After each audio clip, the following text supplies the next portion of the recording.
राजकीय प्रक्रियेत पाठवताना पुढील 1 वर्ष सोने खरेदी करू नका, पेट्रोल डिझेल जपून वापरा. पंतप्रधान नरेंद्र मोदी नागरिकांना आव्हान.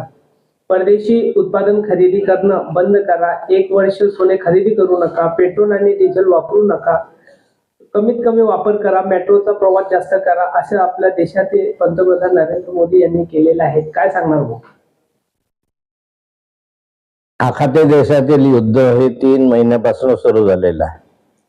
आज माननीय पंतप्रधानांनी आपल्या देशातील नागरिकांना आवाहन केलं आहे की पेट्रोल डिझेलचा कमी वापर करा, सोनं शक्यतो खरेदी करू नका, मेट्रो वगैरेचा वापर करा.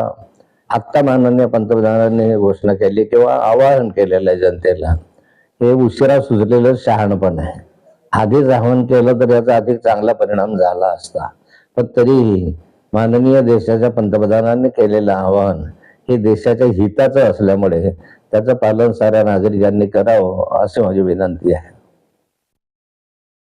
5 राज्यांमध्ये झालेले निवडणुका पार पडल्यानंतर ह्या पद्धतीने जर आव्हान केलं जातं, या आधी जर केलं असतं तर आपण त्याकडे कशा पद्धतीने बघतात? मी सांगितलं ना, आधी केलं असतं तर बरं झालं असतं.